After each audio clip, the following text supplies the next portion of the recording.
আরে বল্টু, তোর এরম অবস্থা কি করে হলো রে? হাত ভাঙা, পা ভাঙা, মাথা ফাটা, তোকে এরকমভাবে কে কেলালো রে? আর বলিস না রে ভাই, পাবলিকে চাঁদা তোলার মতন চাঁদা তুলে এমনভাবে কেলালো আমাকে, আমার আর নড়ার ক্ষমতা নেই রে ভাই।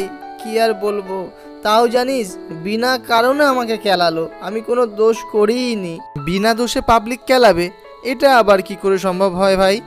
কি হয়েছে আমাকে একটু খুলে বল তো দেখি। শোন তাহলে, আজকে বাজার থেকে আমার একটা ছবি তুলে ছবিটা হাতে নিয়ে আমি বাড়ি ফিরছিলাম।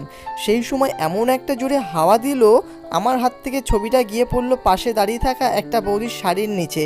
তখন আমি বৌদিকে সামনে গিয়ে বললাম, বৌদি শাড়িটা একটু তুলুন, ছবি তুলবো। এই কথা শুনে বৌদি যা চিল্লে উঠলো, আশেপাশের লোকজন এসে আমাকে কি কেলানো। এবার তুই বল, আমার এখানে কোনো দোষ ছিল কি না?